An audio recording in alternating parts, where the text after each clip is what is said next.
ह्या मंदिरात वाकूनच जावं लागतं. तर मी प्रणय आणि मी आलोय मित्राच्या गावी जुन्नरमध्ये. तर दिवसाची सुरुवात गायीने दिलेल्या खरवसपासून होते. आता वेळ होती त्यांच्या गावचं श्री क्षेत्र मारुती मंदिराला भेट देण्याची. मंदिरं जितकी प्राचीन तितकी सुंदर हे काय तुम्हाला नव्याने सांगायला नको.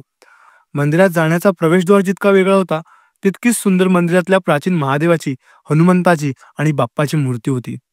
तिकडे थोडा वेळ शांत होऊन वेळ झाली शेतीच्या कामाची. काम होतं शेणखत झाडांना घालायचं. उण्या हा किडा हे खत तयार करतो.